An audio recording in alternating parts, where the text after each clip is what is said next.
बिना छत की केवल छप्पर के लिए छप्पर वाली झोपड़ी बनानी हो, वो कितनी गहरी लंबी चौड़ी नींव बनाएगा? ईंट की, सीमेंट की पक्की नींव बनाएगा या कच्ची बनाएगा? क्या करेगा? नहीं, 8-10 फुट की झोपड़ी बनानी हो, 10 फुट की भी कहाँ, सब 6 फुट की, समझो 5 फुट की ऊंची। तो उसके लिए वो 10 फीट की मान लो कोई नींव डाल रहा, उसको पूछा कि क्या करोगे, वो कहता है कि मैं झोपड़ी बनानी है मुझे। तो उसकी बात को कोई मानेगा? नहीं मानेगा, नहीं मानेगा। और कोई व्यक्ति बहुत बड़ा भवन बना रहा हो, 4 मंजिल, 5 मंजिल, 10 मंजिल, और वो नींव नहीं डाले, जहां से धरती है वहीं से खड़ी कर रहा है, तो उसको मानेंगे? नहीं मानेगा कोई।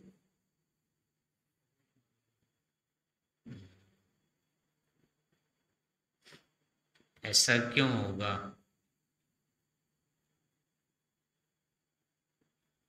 ना नींव डालने पर मान रहा है, झोपड़ी बताने पर, ना भवन बनाने पर बिना नींव के मान रहा है। ऐसा क्यों होता है? आप नींव ठीक बना रहे हैं या बिना नींव के झोपड़ी बना रहे हैं? आपका क्या चल रहा है? भवन के अनुरूप नींव डाल रहे हैं, बिना नींव के भवन बना रहे हैं? नींव तो बना लेंगे, भवन नहीं बनाएंगे। क्या करेंगे? क्या चल रहा है? आप कौन सी स्थिति है? भवन और नींव बराबर बराबर है या केवल नींव की योजना है, भवन की नहीं? तो भवन तो चाहते हैं, नींव नहीं डालनी। क्या अर्थ है? आपके ऊपर लागू होगा कि नहीं है?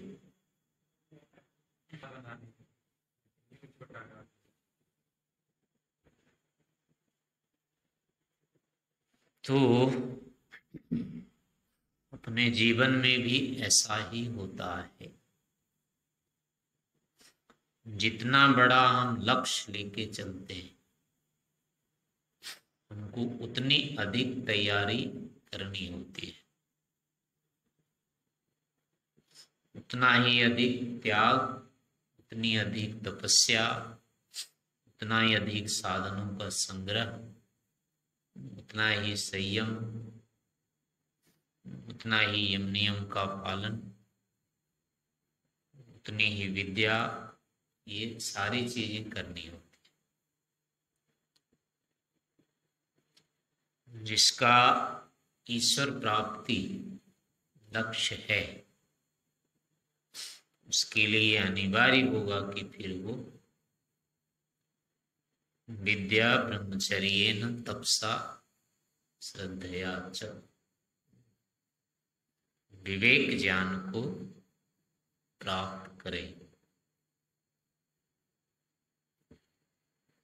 सत्येन लभ्य तपसा हेष आत्मा। क्या है? सम्यक ज्ञानेन ब्रह्मचर्येन नित्यम अंतः शरीरे ज्योतिर्मयो हि शुभ्रो यम पश्यन्ति यतय क्षीण दोषा। ये आत्मा मिलता तो है, और कब मिलता है, कैसा मिलता है? ये नित्यम कहा है। आत्मा के मिलने में कोई संशय नहीं है कभी। ऐसा कोई काल नहीं है जब कहा जाए कि अब नहीं मिलेगा ये। सृष्टि के आदि काल में जैसे उपलब्ध था, बीच में भी वैसे उपलब्ध था, आगे भी उपलब्ध रहेगा और अभी भी उपलब्ध है।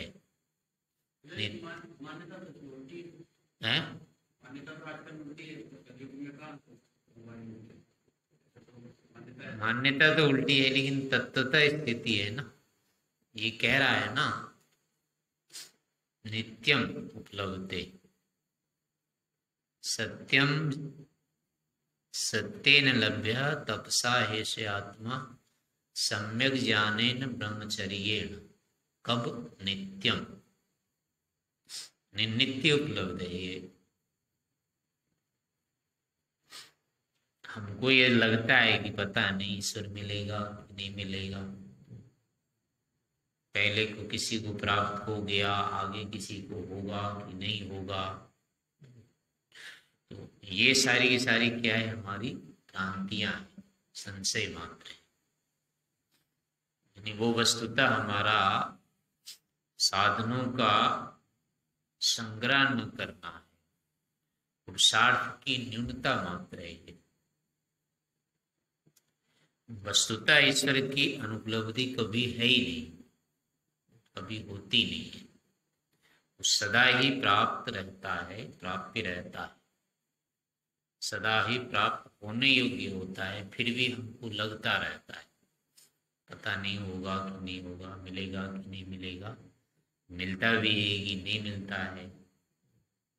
ये सारी की सारी ज्ञान वस्तु तत्व नहीं है, संशय। ये केवल अपनी भ्रांति है। वस्तुतः इसमें क्या है? वास्तविकता है कि हम उस पुरुषार्थ से, साधन से उतने रहित हैं जितनी शंका हो रही है। ईश्वर की अनुपलब्धि में जो शंका है, वस्तुतः वो हमारे पास तत्संबंधी साधनों का अभाव मात्र है। जितना अधिक अभाव रहेगा उतना अधिक वो संदिग्ध रहेगा, और जितने अधिक हम साधन संपन्न हैं उतने वो निश्चयात्मक रहेगा, यानी उपलब्ध रहेगा।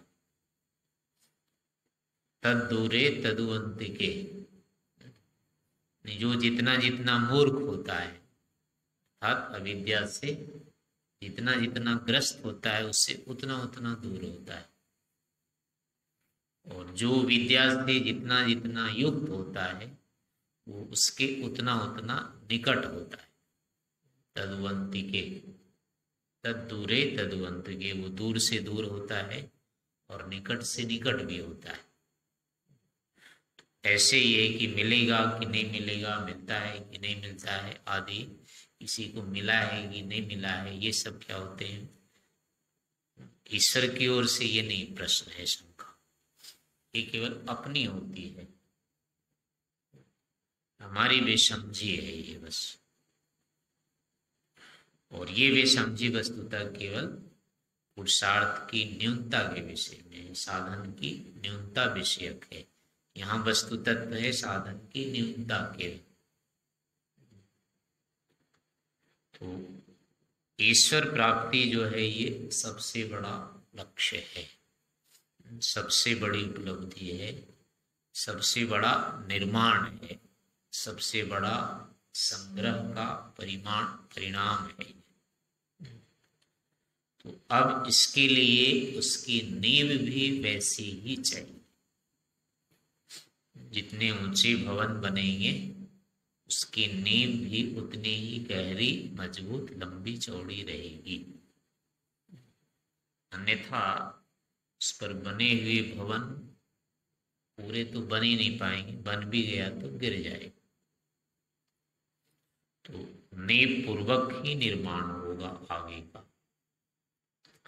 ईश्वर प्राप्ति यदि चाहते हैं तो हमें उतने ही अधिक तप, त्याग, ज्ञान, वैराग्य, वो सारी की सारी चीजें हमको चाहिए। यदि हम तपस्या से बचते हैं, विद्या से बचते हैं, पुरुषार्थ से बचते हैं, संयम से, नियम से बचते हैं, तो इसका अर्थ है कि हम वस्तुतः ईश्वर को पाना चाहते नहीं। ईश्वर प्राप्ति के लिए इन चीजों की अनिवार्यता रहेगी, इसमें प्रमाद कर ही नहीं सकते। ये थोड़ी सी भी अगर बुद्धि में आता है कि चलो पर अभी आराम कर लेते हैं, कोई बात नहीं, अभी तो समय है, आगे इसको कर लेंगे, तो सीधी सी बात है अभी हमने ईश्वर को किया ही नहीं स्वीकार। वो प्राप्त करना है, अपना वो लक्ष्य बना ही नहीं है। और यदि हो गया है तो अब उसके लिए जीवन पूरा समर्पित होगा। ईश्वर प्राप्ति यदि लक्ष्य बन गया तो ये निश्चय ये भी हो गया कि जीवन उसको पूर्ण समर्पित कर दिया। अब लोक के लिए ये जीवन नहीं रहेगा। लोक के लिए यदि जीवन बचा हुआ है तो ईश्वर के लिए अभी नहीं है, और ईश्वर के लिए यदि हो गया तो लोक के लिए नहीं है। ये स्थिति हो जाती है। कहने का मतलब है अगर कोई भी लौकिक कामना अपने को लग रही है कि ये होनी चाहिए, तो इसका मतलब ये होगा कि अभी हम ईश्वर को नहीं दे रहे हैं स्थान।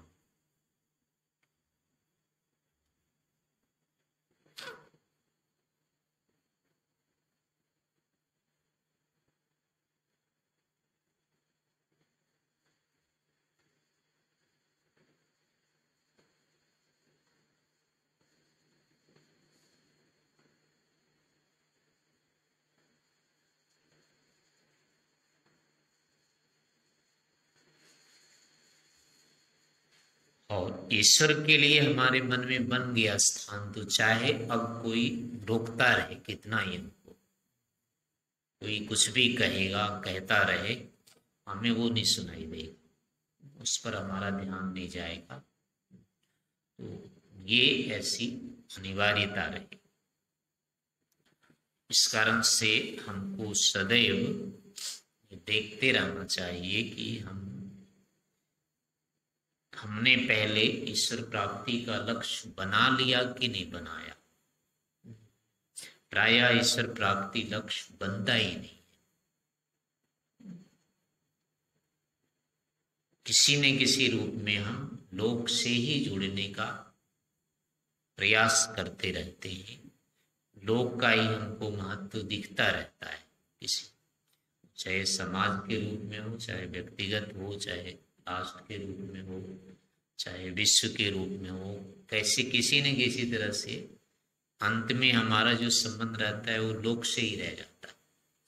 इससे ऊपर हम जाते ही नहीं है। तो ईश्वर प्राप्ति लक्ष्य ही नहीं बना पाते हैं, या बनता ही नहीं है पहले।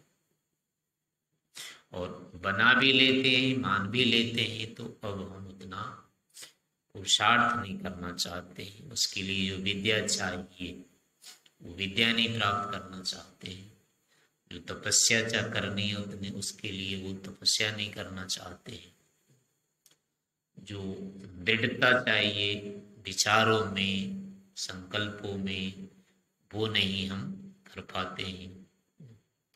ऐसे शरीर आदि की जितनी स्वस्थता चाहिए, जितनी इसमें दृढ़ता चाहिए, उतनी नहीं हम तैयारी करते हैं, उतना शरीर आदि के लिए पुरुषार्थ नहीं करते हैं। इसका मतलब ये हो रहा है कि अभी हम उसको नहीं कर पाएंगे। इन चीजों में जितने जितने पीछे रहेंगे उतनी उतनी ईश्वर के साथ हमारी दूरी रहेगी।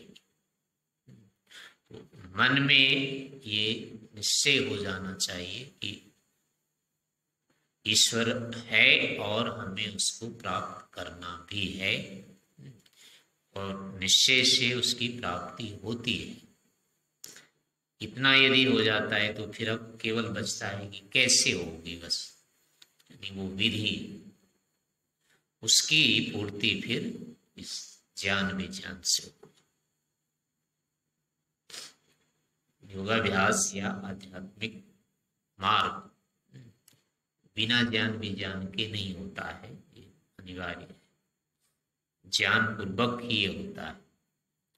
तो ईश्वर को प्राप्त करना चाहते हैं और ये लगता है कि पढ़ने लिखने की क्या आवश्यकता है, बिना पढ़े भी काम चल जाएगा, तो इसका मतलब है कि अभी हम उपेक्षा कर रहे हैं इस चीज की, ईश्वर की। बिना पढ़े वो नहीं होता है, शास्त्र पूर्वक ही होता है। ज्ञान उसकी क्या है, एक प्रकार से नींव है, नींव भी कह सकते हैं। सीधे सीधे ज्ञान उसका उपाय ही होता है। शरीर, स्वास्थ्य, त्याग, वैराग्य, ये सब उसके नींव होते हैं। तो जितने जितने हम इन चीजों से युक्त होते जाएंगे, शरीर आदि से स्वस्थ रहते हुए, मजबूत रहते हुए, जितना जितना हम ज्ञान को प्राप्त करते जा रहे हैं, उतनी उतनी समझे कि हम नीचे से उठते जा रहे हैं। अब जैसे नींव ठीक ठीक ऊपर उठती जाती है, और वही नींव उठती उठती दीवार बन जाती है फिर जाके। ऐसे ही अपना भी विकास समझना चाहिए कि ये हम यथा काल में साधन का संग्रह करते जा रहे हैं, तो हमारी प्रगति ठीक हो रही है। इसके लिए कहा है कि युवैव धर्मशील स्यात् अनित्य खलु जीवनम, कह जानाति कस्याद्य मृत्यु कालो भविष्यति। ईश्वर प्राप्ति का जो समय बताया है वो बुढ़ापे का नहीं। कोई ये सोचता है कि अभी तो जवानी है अपना, अभी तो धंधा व्यापार कर लेते हैं, लोग संग्रह कर लेते हैं, जब बैठने का समय आएगा तो भगवान भक्ति कर लेंगे, वानप्रस्थ संन्यास या जो भी है तो बुढ़ापे का काम है, तब जाके कर लेंगे। ये नहीं है ऐसा। शरीर की जो सबसे उन्नत स्थिति होती है वो यौवन की होती है। तो उस काल में भी ही ये काम हो जाना चाहिए। यानी अपनी जो तैयारी होनी चाहिए, मानसिक तैयारी, वो होना चाहिए इतने काल में ये काम हो जाएगा। बुढ़ापे का जो समय होता है वो तो केवल प्रतीक्षा का होता है। काम हो गया, अपना बैठे आराम से, वो क्योंकि जब चाहे चल देंगे, फिर तो पता नहीं क्या होगा नहीं होगा उस काल में। जिसके पास आरंभिक रूप में इस प्रकार की मानसिकता है, उसको बाधा नहीं आएगी, वो इसी जीवन में निश्चय से सफल हो जाएगा। जो आरंभ से इस चीज में लग गया है या इसको विधिवत करता जा रहा है, उसके लिए ऐसा नहीं होगा कि उसको नहीं मिलेगा, मिलेगा। लेकिन जो बचपन से मतलब आरंभ से ही इस रूप में नहीं करते जा रहे हैं, तो उसके लिए वो विलंब होता जाएगा। उसको आगे आगे आगे आगे अधिक कठिनाई आती जाएगी, और संघर्ष या पुरुषार्थ उसको उतना अधिक करना पड़ेगा जितना जितना उसका समय आगे बढ़ता जाता है। इस कारण से इसमें कहा गया है कि जब समझ में नहीं आ रही आरंभिक काल में, विद्या अध्ययन आदि काल में नहीं समझ में आता है, उसके लिए कहा है कि वहां श्रद्धा रखनी चाहिए, विश्वास रहना चाहिए कि जो ऋषि मुनि या आप्त विद्वान या गुरुजन लोग हैं, इस बात को यदि कह रहे हैं तो ऐसा होगा। जब सीधी सीधी अपनी बुद्धि उस विषय में नहीं चल रही होती है, जय को हम अपने तर्क से नहीं पकड़ पा रहे होते हैं, उस काल में हमारी रक्षा जो होती है वो श्रद्धा के कारण से होती है। यदि हमारी श्रद्धा है तो हम विचलित नहीं होंगे,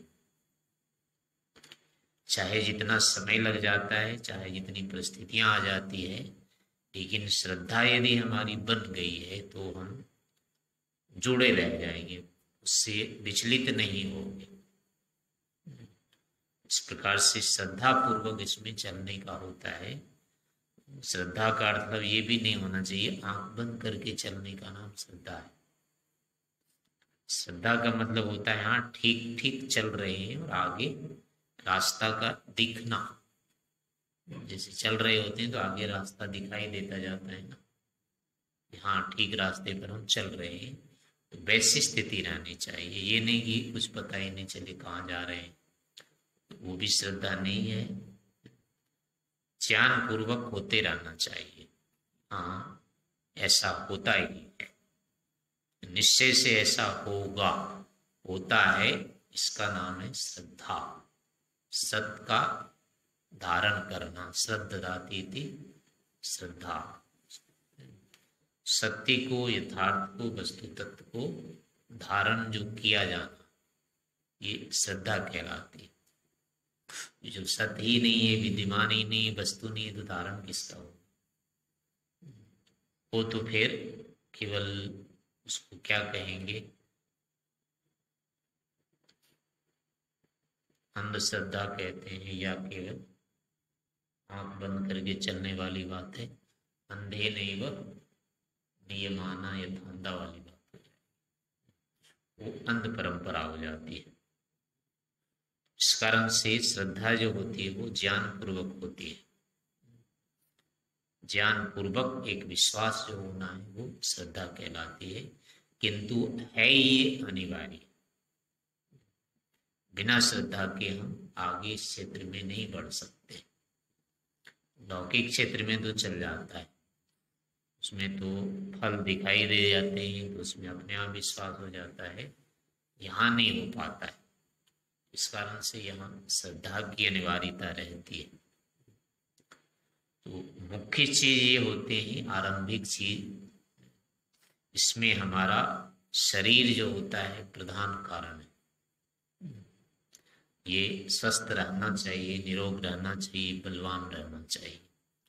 जितना अधिक स्वस्थ रहेगा, जितना अधिक निरोग रहता है, जितना अधिक बलवान होगा, ये आगे जाकर के उतनी अधिक प्रगति होगी या उतनी शीघ्र उपलब्धि होगी, उतनी अधिक बाधाओं को टालने में समर्थ रहेगी। ये चीज यदि नहीं है तो बहुत अधिक बाधा आएगी। रोग के कारण, शरीर की असमर्थता के कारण चाहते हुए भी वो काम नहीं हो पाता है, त्याग तपस्या नहीं हो पाएगी। और उसके अभाव में जो विद्या चाहिए, विवेक, वो नहीं हो पाता है, क्योंकि हम धर्माचरण या यम आदि का अनुष्ठान नहीं कर पाते हैं सामर्थ्य के अभाव में।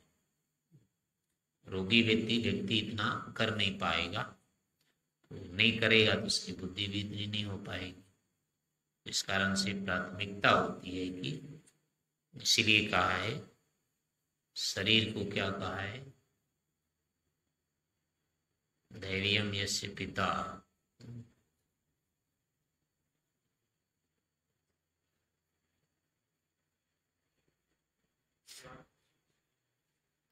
यावस्वस्थमिदं शरीर मरुजम यावक्षयो नायुष आत्मश्रेयसी तावदेव विदुष कार्य प्रयत्नो महा। जब तक ये शरीर स्वस्थ है, बलवान है, अभी बूढ़ा नहीं हुआ है, असमर्थ नहीं हुआ है, तब ही क्या है, इसमें परिश्रम कर लेना चाहिए। नहीं तो संदीप्ते भवने तो कूप खननम प्रत्युद्यम कृदिशा, नहीं अवसर आ जाने पर फिर क्या होगा, कुछ नहीं हो पाएगा। इस कारण से पहले से कर लेना चाहिए इस काम को। लेकिन मुख्य चीज है, कहते हैं त्वमेव माता च पिता त्वमेव, तो इस क्षेत्र में ये शरीर ही अपनी माता होती है। शरीर ही पिता होता है। माता पिता का जो काम होता है वो शरीर से करना होता है। जैसे बच्चे के लिए अगर माँ नहीं है तो उसकी जिंदगी, उसका जीवन यूं ही अधूरा हो जाता है। ऐसे ही आध्यात्मिक क्षेत्र में यदि शरीर समर्थ नहीं रहा तो एक अनाथ की तरह हो जाएंगे। माता विहीन जैसे होता है, माँ से विहीन बालक में करुणा नहीं आ पाती है, स्थिरता नहीं आती है, उसका मानसिक जो संतुलन, धैर्य आदि होते हैं ये नहीं आते, उसमें चिड़चिड़ा हो जाता है, लोभी लालची हो जाता है बालक। ऐसे उसमें दुष्परिणाम आते हैं माता के अभाव में। पिता के अभाव में वो क्या होता है, किसी आदर्श को नहीं पकड़ पाता है, चोरी डाकू ऐसे इन दुर्व्यसनों में फंस जाता है। तो जैसे माता पिता के अभाव में हमारा जीवन बिल्कुल छिछला हो जाता है, बिखर जाता है, कुछ नहीं कर पाते उसमें। ऐसे ही योगाभ्यास में अगर शरीर ठीक ठाक नहीं रहा पूर्ण, तो इसमें भी बिखर जाएंगे। ठीक प्रकार से जो समाधि आदि की स्थितियां कालांतर में आनी चाहिए वो नहीं आ पाएगी, यानी इसी के प्रबंधन में लगे रह जाएंगे, इसी को खिलाने पिलाने या सेवा सत्कार में सारा चल जाएगा। तो वो चीज नहीं आएगी जो त्याग तप या स्थिति होनी चाहिए। तो इस कारण से ये प्रथम होता है, शरीर की रक्षा वृद्धि प्राथमिक चीज है। दूसरी चीज है फिर वर्तमान में जैसे कि अभी है, शरीर ठीक ठाक होने के साथ साथ भी अब इसमें कुछ न कुछ तो फिर भी मतलब वस्त्र की, भोजन की, स्थान की कोई भी अपेक्षाएं तो रहती है, वातावरण की अपेक्षा होती है। तो वर्तमान परिस्थिति में, आजकल की स्थिति में वो बहुत अधिक शिथिल है। यानी ऐसी स्थिति में फिर क्या होता है, हमारा ज्ञान विज्ञान ही काम देता है। आंतरिक ज्ञान विज्ञान जितना होगा उतना ही इस वातावरण में टिक पाएंगे, लेकिन उसके लिए अतिरिक्त भी तैयारी करनी होगी।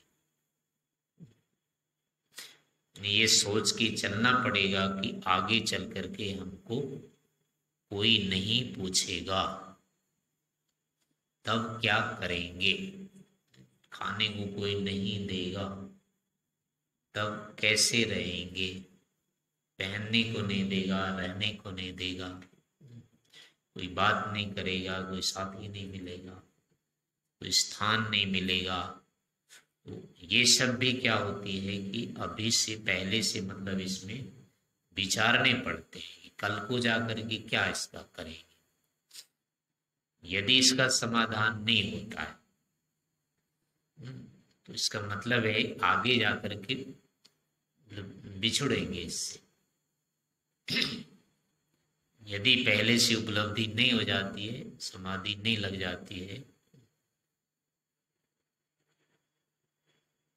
तब तो आएगी परेशानी, और फिर क्या होगा, इसको छोड़ देंगे, या तो इसकी क्षतिपूर्ति में लग जाएंगे, इन्हीं साधनों में फिर लग जाएंगे,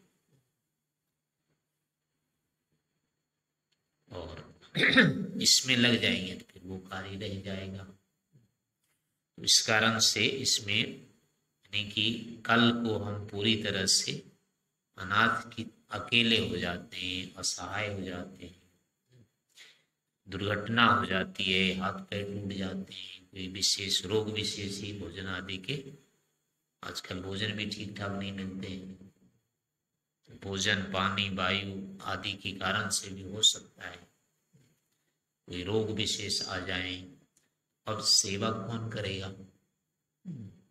पानी कौन देगा, गर्म पानी ला के। तो इन सभी चीजों को भी बगल में सोचना होता है। ये भी चूंकि क्या है कि भीतर संस्कार के रूप में बैठे रहेंगे, जो हम सेवा सुविधा सुखपूर्वक जो अब तक चलाया अपने आप को, उसके संस्कार बने हैं। इस कारण से थोड़ी सी भी प्रतिकूलता आने पर क्या होगा, इस मार्ग से या तो समझौता कर लेंगे या फिर हट जाएंगे, ये स्थितियां आएंगी। तो इस कारण से बौद्धिक रूप में अगर इसका समाधान नहीं होता है तो पूरी तरह से इस विषय को पकड़ नहीं पाएंगे। जितना दृढ़ता से इसके ऊपर हमारा समर्पण होना चाहिए, इसको ग्रहण करना चाहिए, वो ग्रहण नहीं करेंगे। और जब नहीं करेंगे दृढ़ता से ग्रहण, तो क्या होगा, अगले में फिर आप जो प्रेषित करना होता है, दूसरे को भी बताना होता है, प्रेरित करना होता है, वो नहीं कर पाएंगे। तो इस कारण से भी तैयारी करके चलनी होती है कि चाहे जो होगा हमें इस मार्ग को छोड़ना नहीं। अधिकतम होगी तो मृत्यु होगी, इससे अधिक तो कुछ होगा नहीं। तो मृत्यु यदि होती भी है तो इस मार्ग में ही होगी। तो आगे के लिए वो ईश्वर हम करेंगे उसकी व्यवस्था, परंतु हमारे पास जब तक समय है हम नहीं बदलेंगे। ऐसे ऐसे करके, मतलब जैसे लोक में भी किसी कार्य को हम पूरा तब तक नहीं कर पाते हैं जब तक ये नहीं सोचते हैं जो होगा सो करना तो है इसको। नहीं, जब तक जीवन हम समर्पित नहीं करते हैं कोई लौकिक लक्ष्य भी प्राप्त नहीं होता है। वो नियम यहाँ भी लगेगा, जीवन को देना ही पड़ेगा। अंत में ये निश्चय करना पड़ेगा चाहे जो होगा, इसे करेंगे लेकिन छोड़ेंगे नहीं। तो ये भी मानसिकता बनानी होती है। और इसके साथ साथ है कि हमको किसी भी वृद्ध है, असमर्थ है, रोगी है, ऐसे लोगों के प्रति जो मैत्री करुणा आदि कहा है, वो भावना भी बनानी चाहिए। सेवा का, शुश्रूषा का भी हमको अभ्यास होना चाहिए। कोई रोगी हो जाता है, कोई असमर्थ हो जाता है, तो ऐसी स्थिति में हमको उसके पास जाने की, उससे मिलने की, उसको पूछने की, जहां तक अधिक होगा सहायता करने की प्रवृत्तियां रहनी चाहिए। अगर इन प्रवृत्तियों को साथ लेके चलते हैं तो आगे भी हम इन चीजों को अनुभव कर लेंगे। यानी रोगियों की सेवा करते हैं, उनके पास रहते हैं, तो उससे ये हो जाता है कि उसमें क्या परिस्थितियां आती है वो साक्षात दिख रहा है, उससे ये लगता है कि ऐसा इसका समाधान हो सकता है। वो समाधान हम वैसी तैयारी कर लेते हैं कि हम ऐसा नहीं होने देंगे। तो आगे आगे मतलब इस प्रकार से भी जो बड़े लोग होते हैं या साथ के ही होते हैं, अगर वो असमर्थ हो, रोगी हो जाएं, तो उनके प्रति भी हमारी सद्भावना रहनी चाहिए, उसकी सहायता की, सेवा की, ये सब चीज़ें रहती है तो आगे चल करके हम इस चीज़ में निश्चिंत रहते हैं। कोई मिल गया तो ठीक, नहीं मिलेगा तो वो अनुभव है, वो स्थिति इतना होता है, इसमें ऐसा होता है, इससे ज़्यादा नहीं होता है। ऐसे करके मानसिकता बना करके इस मार्ग में हम चलते हैं तो हमारी नींव एक प्रकार से सुदृढ़ होती है और पीछे हटने की, फिसलने की, बदलने की स्थितियां नहीं रहती है। हम दृष्टता